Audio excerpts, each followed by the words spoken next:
Javier se despertó de golpe en medio de la noche, el corazón latiéndole con fuerza al oír el clic suave de la puerta principal cerrándose. Corrió hacia la habitación de su hijo Mateo, solo para encontrar la cama vacía, las sábanas revueltas como si el niño de 8 años hubiera huido en secreto. Sin pensarlo 2 veces, Javier se vistió apresuradamente y salió a las calles oscuras de Madrid, siguiendo el rastro invisible de su hijo, ignorando el pánico que le atenazaba el pecho. Aquella no era la primera vez. Hacía semanas que Mateo desaparecía por las noches, regresando al amanecer con excusas vagas sobre pesadillas o paseos para aclarar la mente. Javier, un hombre de 35 años que trabajaba como profesor de historia en un instituto público, siempre había sido un padre atento. Pero su vida estaba llena de secretos que lo mantenían distraído. Su matrimonio con Elena había terminado hacía 3 años. Un divorcio amargo que dejó cicatrices profundas en todos. Elena se había mudado a Barcelona, llevándose la custodia compartida de Mateo. Pero Javier luchaba por mantener la estabilidad en su pequeño apartamento en el barrio de Malasaña. Lo que nadie sabía, ni siquiera su familia conservadora de Andalucía, era que Javier era gay. Había reprimido esa parte de sí mismo durante años, casándose con Elena por presión social, por el deseo de encajar en una sociedad que aún juzgaba con dureza. Pero en los últimos meses, había conocido a Miguel, un artista de 32 años que pintaba murales en las calles de la ciudad. Su relación era clandestina, llena de encuentros robados en parques y cafeterías apartadas. Javier se sentía vivo por primera vez, pero el miedo a perder a Mateo lo paralizaba. ¿Qué pasaría si su familia se enteraba? ¿Si Elena usaba eso en su contra para quitarle la custodia? Aquella noche, Javier siguió a Mateo a través de las calles empedradas, manteniendo distancia para no ser visto. El niño caminaba con determinación, como si supiera exactamente a dónde iba.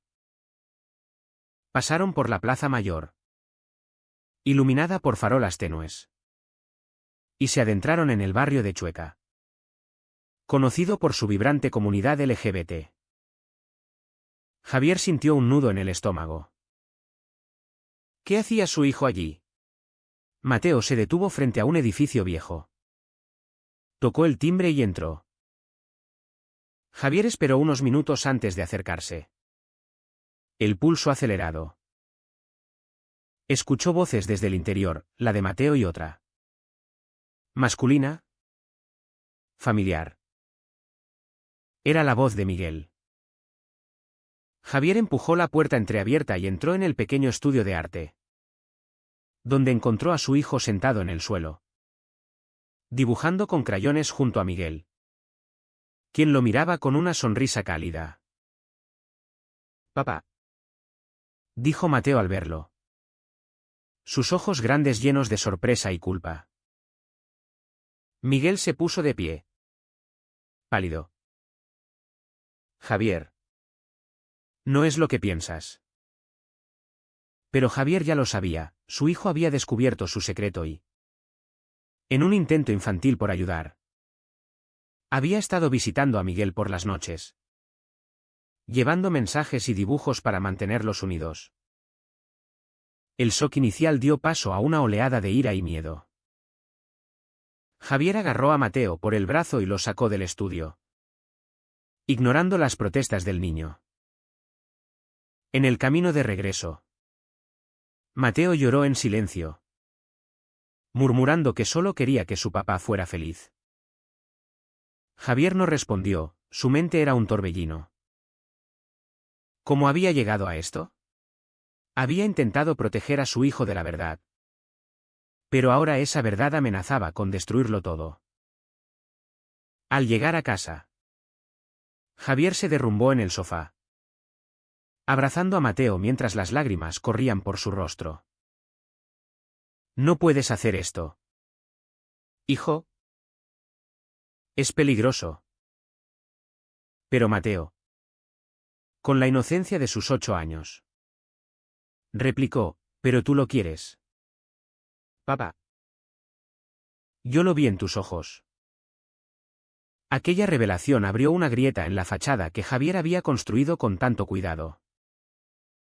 Al día siguiente, decidió confrontar a Miguel. Se encontraron en un café cerca de la Puerta del Sol. Bajo el sol matutino que contrastaba con la tensión en el aire. Miguel. Con su barba recortada y ojos oscuros. Se disculpó profusamente. Mateo vino a mí hace semanas. Dijo que te había visto besándome en el parque y que quería ayudarnos. No supe cómo manejarlo sin traicionarte. Javier sintió una punzada de traición.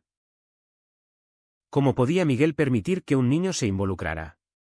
Pero en el fondo, sabía que la culpa era suya por no ser honesto. La conversación escaló rápidamente. Javier acusó a Miguel de imprudencia. De poner en riesgo su custodia. Miguel contraatacó. Diciendo que Javier vivía en una mentira que estaba dañando a todos. Incluido a Mateo. Tu hijo te ama tal como eres. ¿Por qué no le das la oportunidad de conocerte de verdad?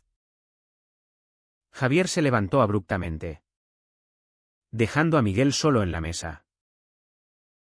Caminó por las calles abarrotadas.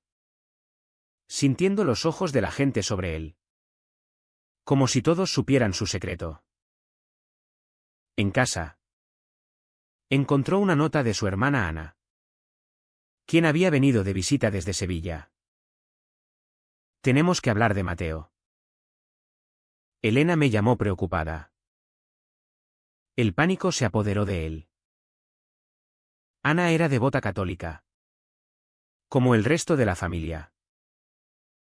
Si se enteraba de su orientación, lo condenarían. Lo aislarían. Javier decidió mentir una vez más. Inventando una excusa sobre las desapariciones de Mateo, pesadillas por el divorcio. Pero Ana no se convenció. Hay algo más. Hermano. Lo veo en tus ojos.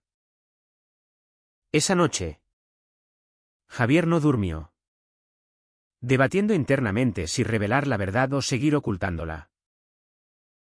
Cada decisión parecía llevar a una pérdida, perder a Miguel. A Mateo. A su familia. El conflicto interno lo consumía. Recordándole el precio de vivir en las sombras.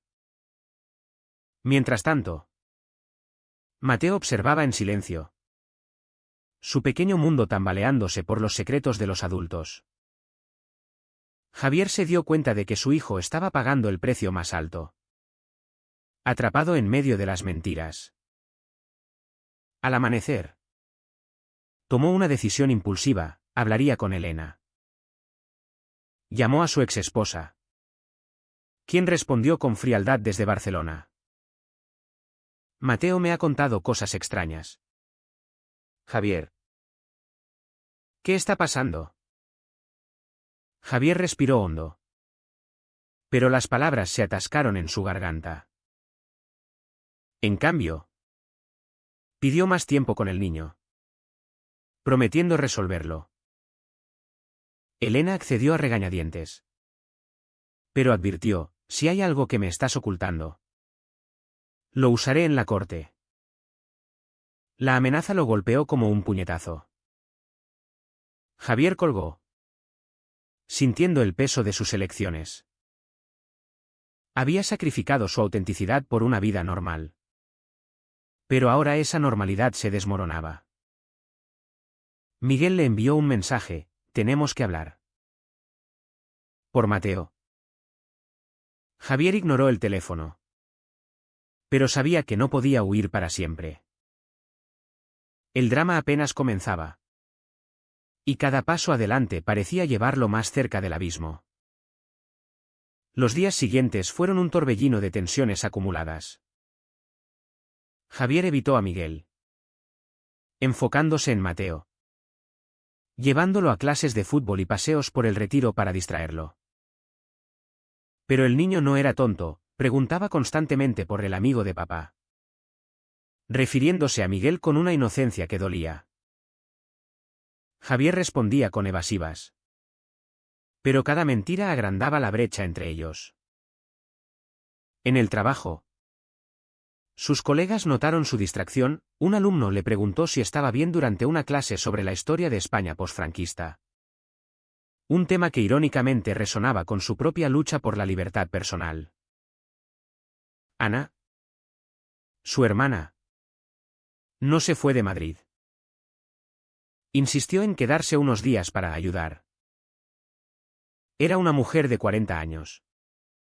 Casada con un empresario conservador. Y su presencia en el apartamento era asfixiante. Durante la cena, sacó el tema directamente. Mateo me dijo que has estado saliendo con alguien. ¿Es una mujer? Podrías volver a casarte. Estabilizar las cosas. Javier sintió el estómago revolverse. Mintió de nuevo, diciendo que no había nadie. Pero Ana presionó. Elena piensa que estás inestable. Si no resuelves esto, podría pedir la custodia completa. Aquella noche, Javier confrontó a Mateo en su habitación.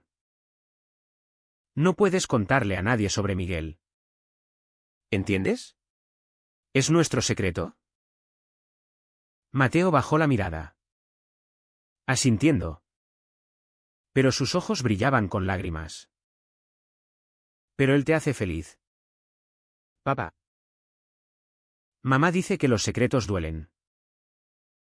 Javier se sintió como un hipócrita. Estaba enseñando a su hijo a mentir, repitiendo el ciclo de represión que él mismo había sufrido en su juventud andaluza, donde la homofobia era sutil pero omnipresente. Miguel no se rindió. Apareció en la puerta del apartamento una tarde, con un dibujo que Mateo le había dado, dos figuras de la mano bajo un arco iris. No puedo ignorar esto. Javier. Tu hijo me busca porque tú no estás ahí. La discusión estalló en el salón, con Ana en la cocina escuchando todo. Javier empujó a Miguel hacia la salida, susurrando furioso, estás arruinando todo. Pero Miguel replicó, no. Tú lo estás haciendo al esconderte. ¿Cuánto tiempo más vas a vivir así? Ana entró en ese momento. Su rostro pálido. ¿Qué es esto? ¿Quién es este hombre? Javier improvisó, presentando a Miguel como un colega del instituto. Pero Ana no era tonta, vio la tensión, la intimidad subyacente.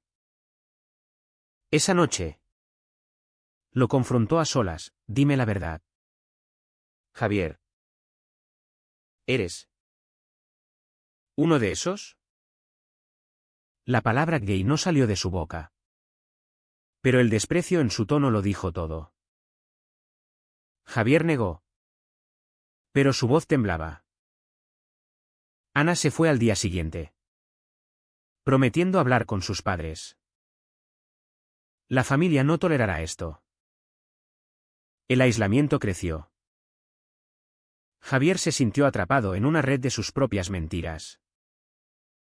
Llamó a un terapeuta, un profesional discreto en Chueca, pero canceló la cita por miedo a que se filtrara.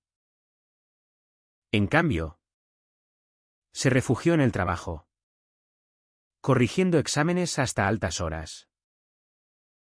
Mateo, notando el cambio, comenzó a actuar, notas bajas en la escuela, peleas con compañeros. El director llamó a Javier, su hijo parece angustiado. ¿Problemas en casa? Javier admitió parcialmente el divorcio, pero omitió lo esencial.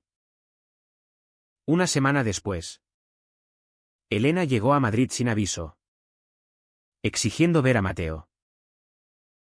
En un restaurante cerca de la Gran Vía. Confrontó a Javier. Mateo me dijo que has estado viendo a un hombre. ¿Es verdad? Javier palideció. Su hijo. En un intento por unir a la familia.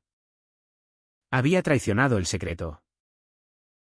Elena estalló. ¿Cómo pudiste mentirme todo este tiempo? Nuestro matrimonio fue una farsa. Javier defendió. Te quise a mi manera. Pero no podía ser quien no soy.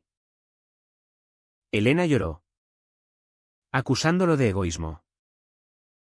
Y ahora involucras a nuestro hijo en esto. Lo llevaré conmigo a Barcelona. La amenaza de perder la custodia lo impulsó a actuar.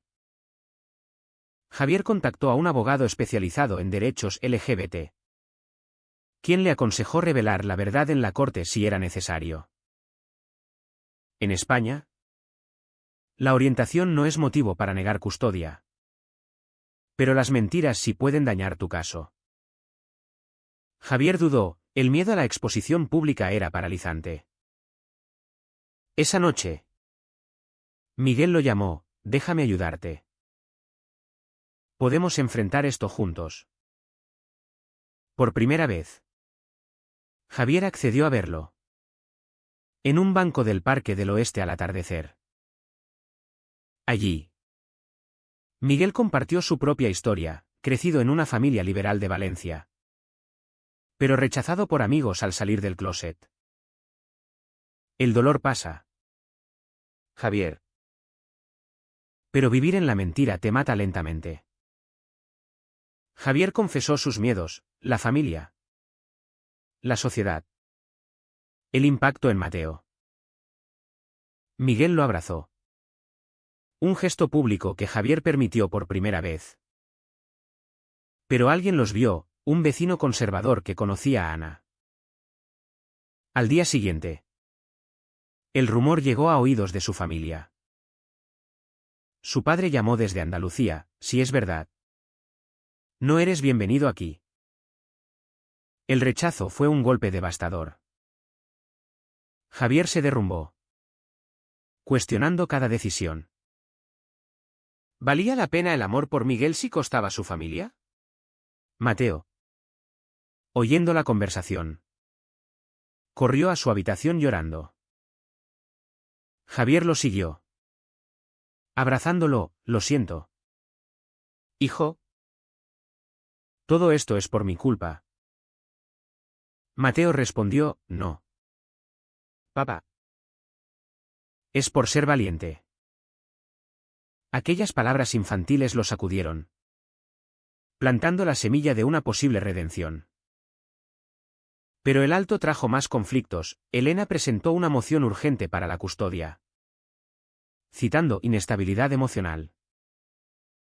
Javier tuvo que elegir, luchar o rendirse. Optó por lo primero, contratando al abogado. La batalla legal comenzó, exponiendo sus secretos al escrutinio público. Cada audiencia era una tortura, con testimonios que cuestionaban su moralidad. Miguel testificó a su favor. Pero el juez, un hombre mayor, mostró prejuicios sutiles. Javier pagó el precio en estrés, insomnio y la creciente distancia con Mateo, quien ahora pasaba más tiempo con Elena. La corte se convirtió en el epicentro del drama. Javier asistía a las sesiones en el Palacio de Justicia de Madrid, vestido con traje formal, intentando proyectar estabilidad. Elena, representada por un abogado agresivo, argumentaba que la doble vida de Javier ponía en riesgo a Mateo. Ha mentido durante años. ¿Cómo podemos confiar en él? Javier, a través de su defensor, contraargumentó, mi orientación no me hace menos padre. He criado a Mateo con amor. Pero los testigos familiares complicaron todo. Ana declaró. Con lágrimas, nuestra familia es tradicional.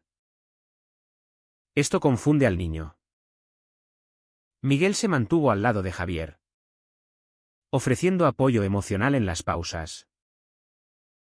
Estamos en esto juntos, decía, apretando su mano discretamente. Pero la presión social se intensificaba. En el instituto, rumores circulaban, un colega conservador lo evitó en la sala de profesores. Javier sintió la estigma de la sociedad española, donde a pesar de las leyes progresistas, las actitudes en algunos círculos seguían siendo retrógradas. Un artículo en un periódico local mencionó el caso anónimamente, avivando el debate público sobre padres LGBT. Mateo fue llamado a testificar en privado con un psicólogo. El niño, confundido pero honesto, dijo: quiero a papá y a Miguel. Mamá está enojada. Pero papá no hizo nada malo. Aquellas palabras conmovieron a Javier. Pero también lo aterrorizaron. ¿Estaba exponiendo a su hijo a más daño? Elena, al enterarse, lo acusó de manipulación. Le has lavado el cerebro. Javier negó. Pero el duda moral lo carcomía. ¿Era egoísta por perseguir su felicidad? ¿Debería sacrificar su relación por el bien de Mateo? En medio del caos, Javier recibió una carta de su madre: hijo, tu padre está equivocado. Te queremos. Pero necesitamos tiempo. Era un atisbo de esperanza, pero insuficiente. Decidió visitar a sus padres en Sevilla, dejando a Mateo con Elena temporalmente. El viaje en tren fue agonizante, repleto de reflexiones sobre su juventud, las misas obligatorias, las expectativas de masculinidad tradicional. Al llegar, su padre lo recibió con frialdad: has traído vergüenza. Javier defendió: no elegí esto. Pero elegí ser honesto ahora. La discusión escaló, con acusaciones de traición a los valores familiares. Su madre medió. Pero el daño estaba hecho.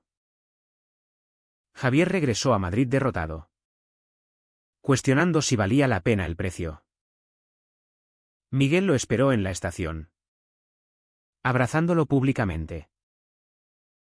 No estás solo. Esa noche, en el apartamento de Miguel, hablaron hasta el amanecer. Javier confesó sus miedos más profundos: el rechazo, la pérdida. Miguel compartió: yo perdí amigos, pero gané libertad. Por primera vez, Javier se permitió imaginar un futuro juntos. Pero la realidad intervino: una llamada de Elena informando que Mateo había huido de su casa en Barcelona, dirigiéndose a Madrid. El pánico regresó. Javier y Miguel corrieron a la estación, encontrando a Mateo solo en un banco, con una mochila. Quiero estar con ustedes, dijo el niño, exhausto. Javier lo abrazó. Pero sabía que esto complicaba la custodia. Elena llegó furiosa al día siguiente: mira lo que has causado.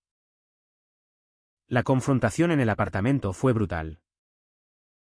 Elena acusó a Javier de inestabilidad, a Miguel de intruso. Javier replicó: Mateo necesita ver que el amor no es un secreto.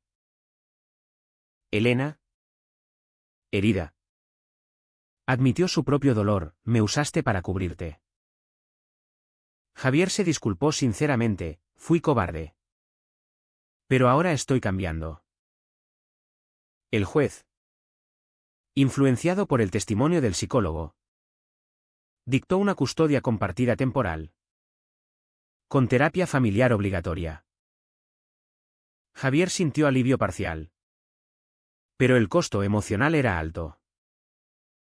Mateo comenzó sesiones con un terapeuta.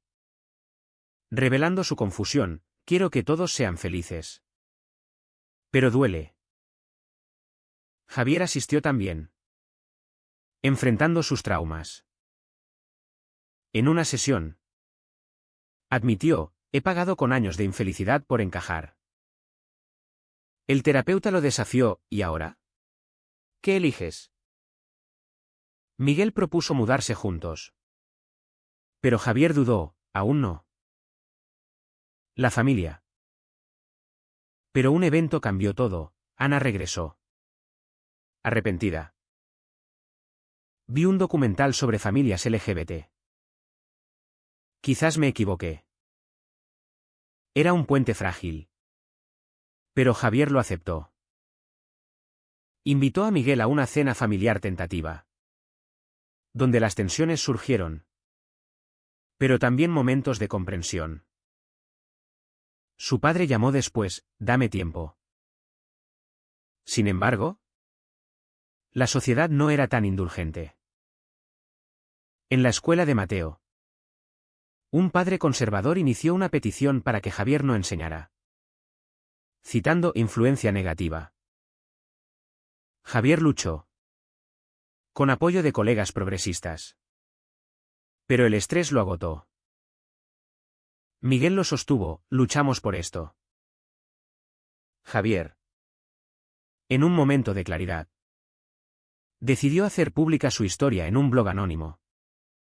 Inspirando a otros. Pero el anonimato se rompió. Atrayendo tanto apoyo como odio. Mensajes de amenaza llegaron. Recordándole el precio de la visibilidad. Mateo. Viendo el sufrimiento de su padre. Cuestionó, ¿por qué la gente odia el amor? Javier respondió honestamente, por miedo. Pero nosotros no nos rendiremos.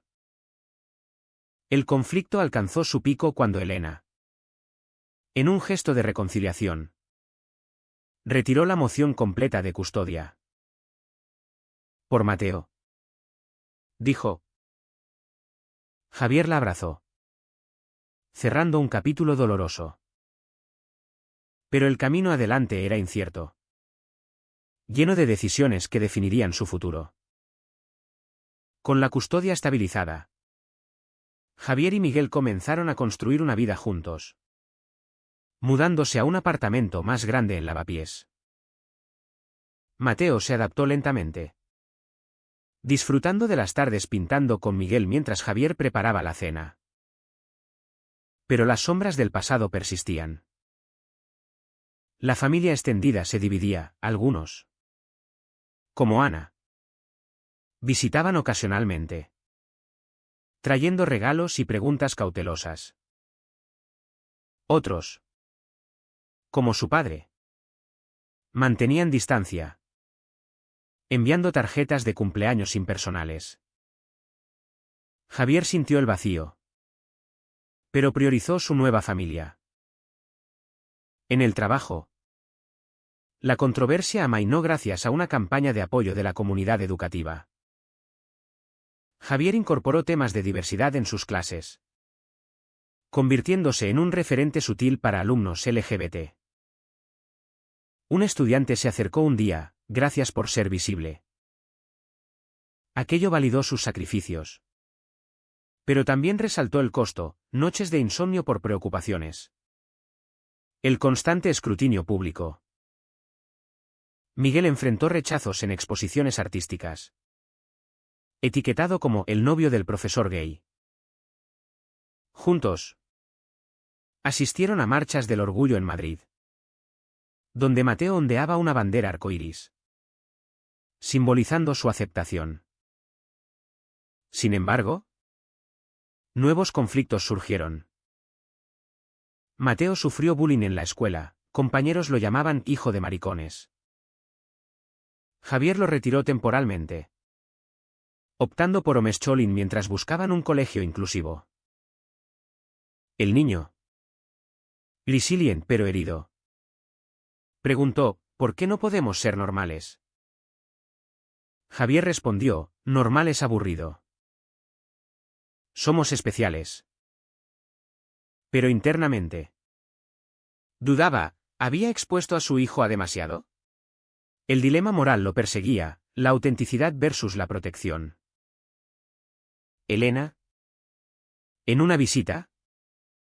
Compartió su propia evolución, estoy saliendo con alguien. Entiendo ahora tu lucha. Formaron una parentalidad amigable. Priorizando a Mateo.